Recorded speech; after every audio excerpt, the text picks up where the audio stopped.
ង្គ្រោះជាតិនិងប្រជាពលរដ្ឋចាត់ទុកការដាក់កងកម្លាំងចម្រុះនិងដាក់រនាំងបិទផ្លូវជាតិលេខ2នៅម្ដុំទីស្នាក់ការគណៈបក្សសង្គ្រោះជាតិនៅព្រឹកថ្ងៃទី5ខែកញ្ញាគឺជាការរំលោភសិទ្ធិដារហើររបស់ពលរដ្ឋយ៉ាងធ្ងន់ធ្ងរនិងទាញឲ្យស្ថានភាពប្រទេសកាន់តែអាក្រក់ខ្លាំងប្រធានក្រុមតំណាងរាជគណៈបក្សសង្គ្រោះជាតិលោកសុនឆៃថ្លែងថាទង្វើរបស់អាជ្ញាធរបានធ្វើឲ្យមានការភ្ញាក់ផ្អើលនិងបង្កការភ័យខ្លាចព្រមទាំងបង្កផលលំបាកយ៉ាងខ្លាំងដល់ពលរដ្ឋខ្មែរនិងជនបរទេសជាផ្លូវវាជារឿងមួយប៉ុន្តែតាមប្រព័ន្ធផ្សព្វផ្សាយទាំងឡាយរួមទាំងប្រព័ន្ធផ្សព្វផ្សាយអន្តរជាតិវាធ្វើឲ្យមនុស្សភ័យខ្លាចហើយការភ័យខ្លាចមិនមែនសំខាន់ចំពោះប្រជាពលរដ្ឋខ្មែរទេប្រជាពលរដ្ឋខ្មែរលោកស៊ាំហើយនឹងបញ្ហានៃការរំលោភបំពានសិទ្ធិទាំងឡាយនេះក៏ប៉ុន្តែចំពោះជនបរទេសចំពោះនេះវិនិយោគទុននៅប្រទេសកម្ពុជាយើងដែលភាគច្រើននៅទីក្រុងភ្នំពេញនេះទាំងស្ថានទូត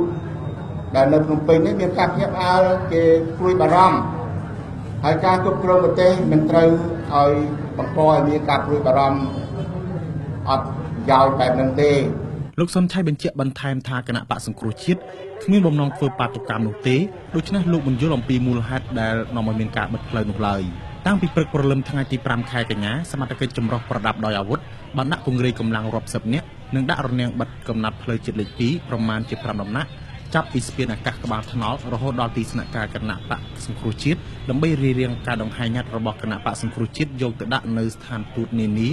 ដែលជាប្រទេសហត្ថលេខីនៃកិច្ចព្រមព្រៀងសន្តិភាពទីក្រុងប៉ារីសការដាក់ញត្តិនេះបំណងប្រាប់អំពីស្ថានភាពនយោបាយនៅកម្ពុជាក្នុងដំណើរឆ្ពោះទៅរកការបោះឆ្នោតនិងការធ្វើទុកបុកម្នេញគណៈបកប្រឆាំងចំពោះស្ថានភាពដាក់រនាំងបិទផ្លូវនេះបានធ្វើឲ្យមានការកកស្ទះយ៉ាងខ្លាំងដែលនាំឲ្យអ្នកធ្វើដំណើរខាងសម្បាត្បិតពួកគេត្រូវខកខានទៅធ្វើការនិងបំពេញភារកិច្ចផ្សេងពលរដ្ឋម្នាក់រៀបរាប់ទាំងពុះចិត្តថាអាជ្ញាធរមិនគួរបិទផ្លូវបែបនេះទេព្រោះធ្វើឲ្យប៉ះពាល់ពលរដ្ឋទាំងខ្លាំងខ្ញុំសោកស្ដាយណាស់ក្នុងនាមជាអ្នកគ្រប់គ្រងជាពលរដ្ឋណាមុននឹងបិទធ្វើឲ្យប្រជាពលរដ្ឋអសន្នឲ្យដំណឹងជាមុនណាបាទព្យាករ3 4ថ្ងៃមុនឬមួយអាទិត្យមុននេះជាការល្អណាតធ្វើអញ្ចឹងបានថាដូចជាក្នុងភាពដូចអាសន្នតែសភាពការប្រទេសយើងមិនទាន់មានដល់ឋាននោះទេណាតែសោកស្ដាយអាញាធរដូចនឹងជាយល់ឃើញយ៉ាងម៉េចបានធ្វើដូចជាការយកសពអញ្ចឹងការរាំងរៀនណាធ្វើឲ្យប្រជាពលរដ្ឋនិងមហាជនពិសេសនៅទីក្រុងភ្នំពេញតែដើមឲ្យឆ្លងកាត់ផង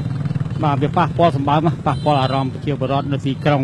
ចំពោះការដាក់រនាំងបិទផ្លូវនេះនាយករដ្ឋបាលសាលារាជធានីភ្នំពេញលោកមានច័ន្ទចដាទទួលស្គាល់ថាមានការរំខានដល់ពលរដ្ឋតែលោកពន្យល់ថាការបិទផ្លូវនេះគឺដើម្បីទប់ស្កាត់ការហែកក្បួនរបស់គណៈបក្សសង្គ្រោះជាតិដែលមិនបានសុំច្បាប់អនុញ្ញាតបាទហែកក្បួនពីព្រោះថានៅក្នុងប្រទេសណាមួយស្រុកណាមួយក៏មានការមានច្បាប់ដែរការហែកក្បួនត្រូវមានច្បាប់អនុញ្ញាតពីអាជ្ញាធរមានសមត្ថកិច្ចដោយឡែកការហែកក្បួនរបស់គាត់គឺអត់មានការសុំច្បាប់អនុញ្ញាតពីសាលារាជធានីរបស់យើងទេដូច្នេះគឺយើងត្រូវតែធ្វើការទប់ស្កាត់ហើយបាទអ្នកសិក្សាការអភិវឌ្ឍសង្គមលោកបណ្ឌិតមាសនេះមានប្រសាសន៍ថាស្ថានភាពនៅព្រឹកមិញនេះមិនគួរអាជ្ញាធរបិទផ្លូវជាច្រើនម៉ោងដែលនាំឲ្យស្ទះមួយខាងទីក្រុងភ្នំពេញក្រមលេះរក្សាសណ្ដាប់ធ្នាប់ឡើយយ៉ាងណាក៏ដោយចុះអាជ្ញាធររាជធានីភ្នំពេញបានសម្រេចបើកផ្លូវជាតិលេខ2ឲ្យពលរដ្ឋធ្វើដំណើរឡើងវិញនៅម៉ោងប្រមាណ7:12ថ្ងៃត្រង់ខ្ញុំថាកត្យាអាស៊ីសេរីរាយការណ៍ពីទីស្នាក់ការគណៈបក្សសង្គ្រោះជាតិសង្កាត់ចាក់អង្រេលើខេត្តមានជ័យរាជធានីភ្នំពេញ